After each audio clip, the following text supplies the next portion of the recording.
Well, I tell you, I love this time of year. When we're in New Orleans this time of year, I know football's around the corner, and I've had enough vacation time.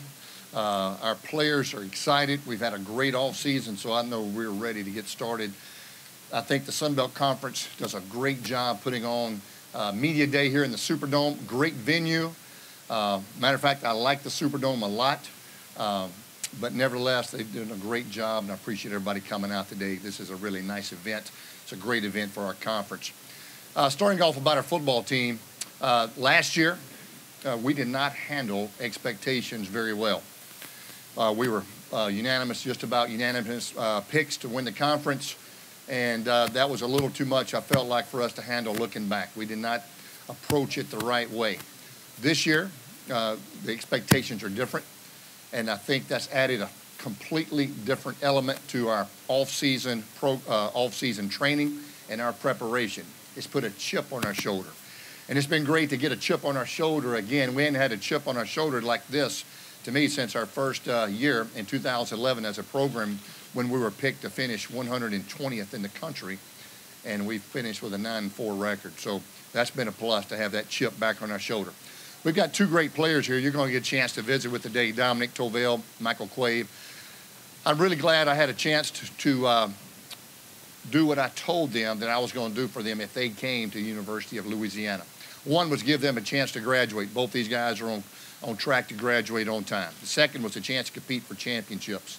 They've won 4 New Orleans Bowl championships. They've won a conference championship. And the next thing was to hopefully give them an opportunity to play at the next level. And I think those guys are going to have a chance to do that too.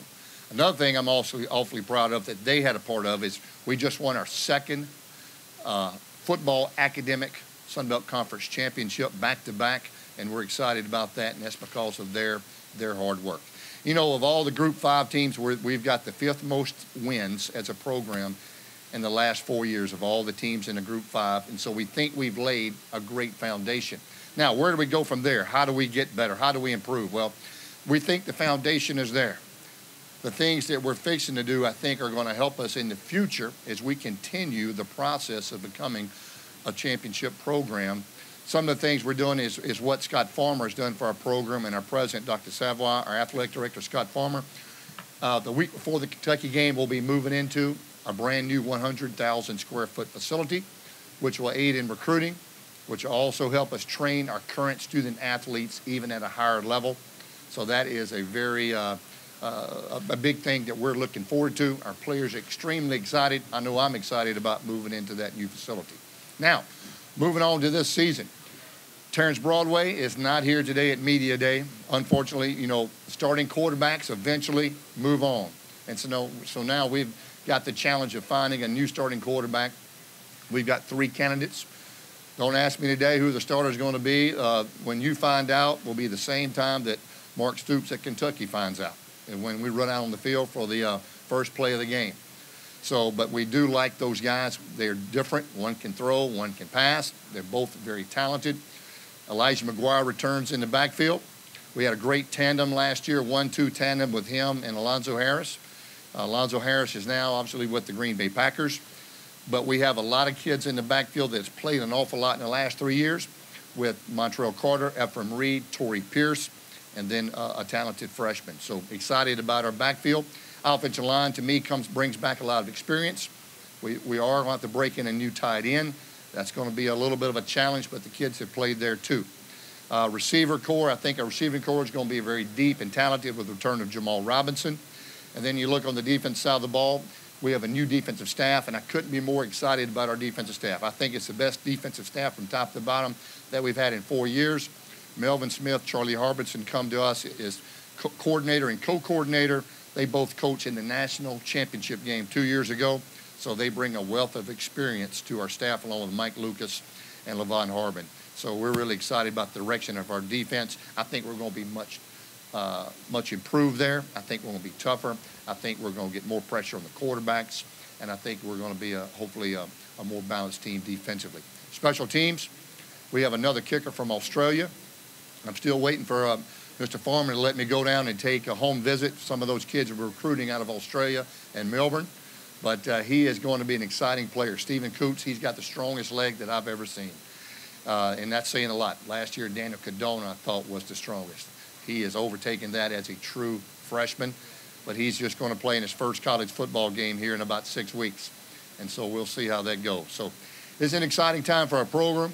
It's an exciting time to be in Lafayette with all the success of all our athletic programs this past season. And now as we move forward into 2015. So I'll open up with that and see if anybody's got any questions. You mentioned expectations and you mentioned Chip. Did you guys expect to be picked to win it, and is being picked second enough of a chip? Well, you know, if you say pick second, is that enough? You know, if you look in a lot of some of the magazines, we've been picked anywhere between fifth, fourth, third, second. And last year, you know, it was all about everybody was asking all our seniors, or we're going to go undefeated, or we're going to win. And I'm like, hey guys, whoa, we're getting way out of hand here. We just want to win the first football game, and that's the approach we're taking it. But that is a chip in our program. To me, when we've been the most successful team in the conference, as far as total wins, bowl wins, you know, we feel like we've laid a good foundation. We just want to now try to continue to improve as a program, and anything that you can find to put a chip on your shoulder, on your player's shoulder, is always a plus. Coach, how's it going, by the way? Good.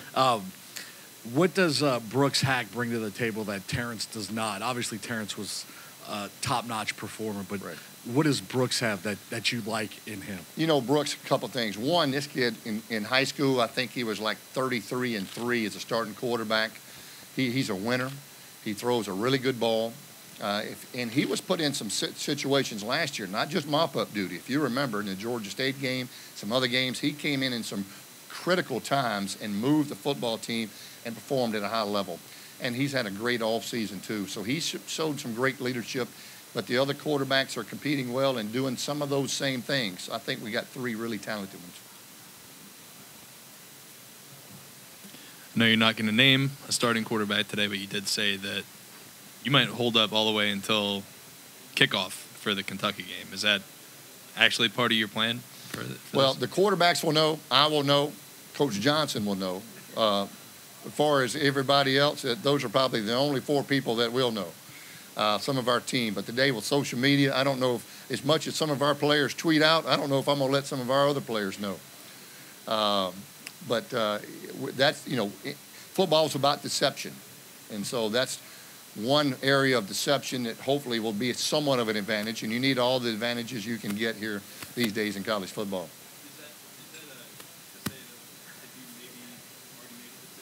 No, have not made a decision, and that is the honest truth there. We have not made a decision. All three quarterbacks will get a chance to compete for the starting job. We'll get an opportunity to go with the ones. They have all three worked hard this summer. They all three deserve that opportunity. Hey, Coach.